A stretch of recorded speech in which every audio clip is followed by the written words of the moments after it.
Joining me now from Southampton, New York, is the chairman of the Trump campaign, the head coach, if you will, Paul Manafort. Mr. Manafort, welcome back to the show, sir. Thank you, Chuck. Let me start with Brexit. What I want to know is whether Donald Trump believes what happened in the UK is in the best interests of the United States. He said it was good for the UK, and I understand that. But does he believe what happened is in the best interest of the United States? Well, you have to understand what happened there. What happened with Brexit was people taking back control. I mean, again, the faceless bureaucrats in Brussels and Strasbourg who have ruled and told the Brits how to live, and making promises to them that their lives would get better, and talking about a future based on globalism versus the family and the individual and local community. That's what Brexit was all about. And the reality is those are the same issues that have caused the angst in America today. And this election in 2016, where Donald Trump is the only change agent, is set up perfectly on those same themes because Hillary Clinton is the epitome of the establishment.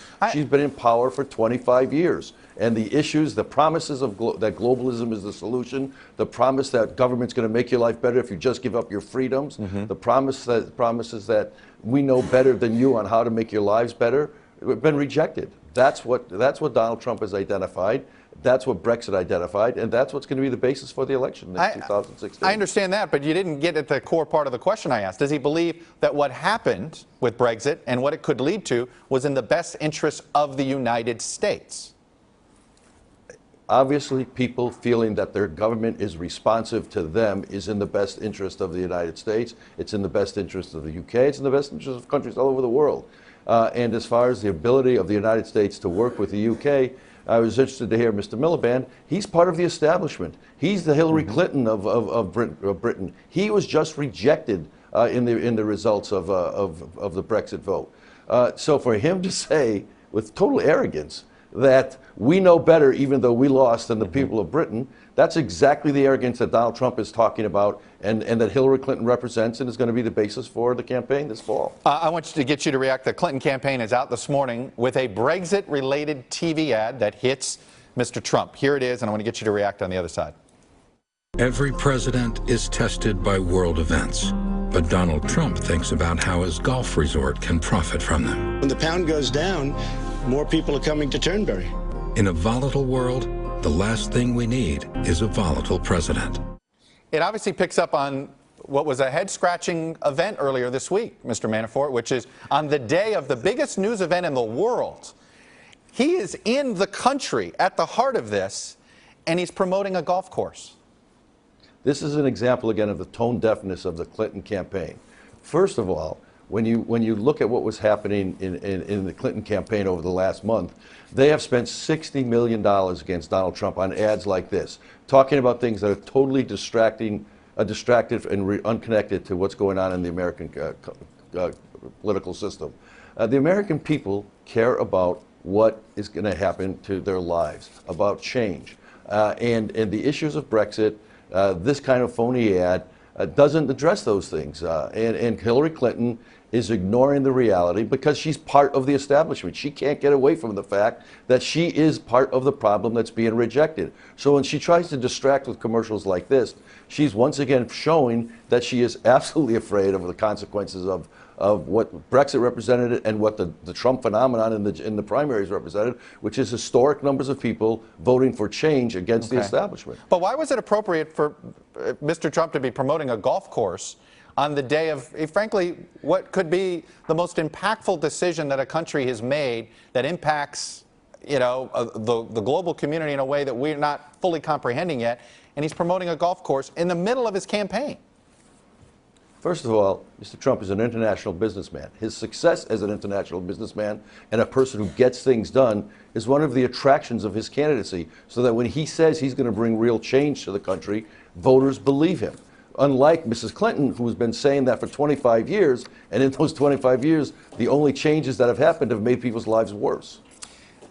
Donald Trump said something else yesterday during his tour of Scotland. He said that he hasn't begun his campaign.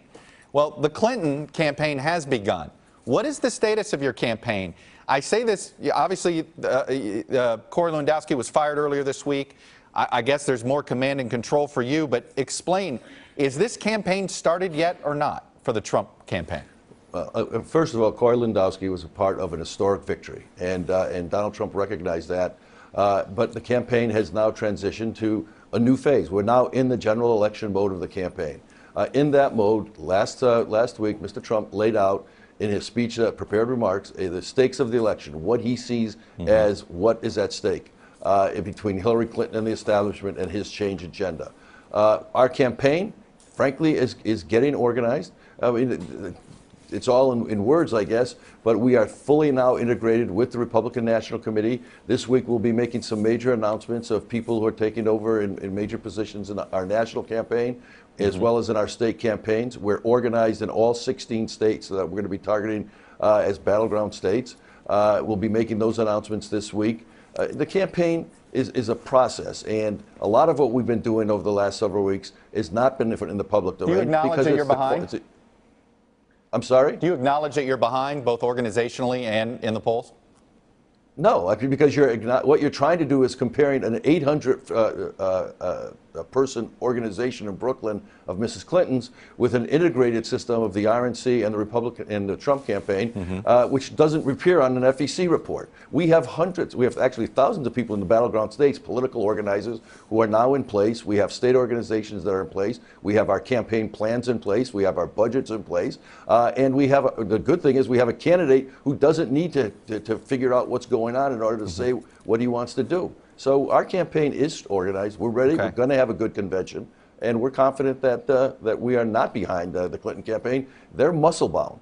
We're not. Very quickly, Dr. James Dobson, a longtime evangelical leader, has said that very recently Donald Trump accepted a relationship with Christ, and that he is now a baby Christian. That within the last few weeks, he it became a born-again Christian. What can you tell me about that? And is that a fair way to describe him? Is he now an evangelical Christian? Is that the way to describe Donald Trump's faith?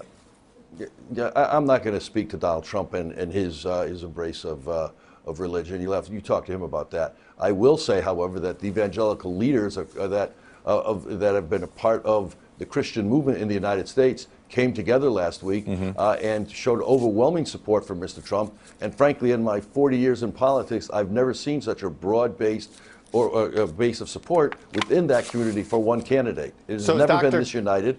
Is Dr. James Dobson right or wrong? Is Donald Trump recently converted to born-again Christianity?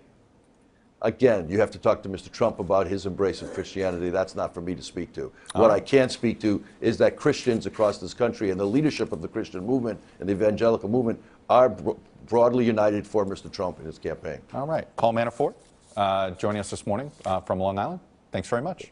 Appreciate it. Thank you, John. Hey, NBC News fans, thanks for checking out our YouTube channel. Subscribe by clicking on that button down here, and then click on any of the videos over here to watch the latest interviews, show highlights, and digital exclusives. Thanks for watching.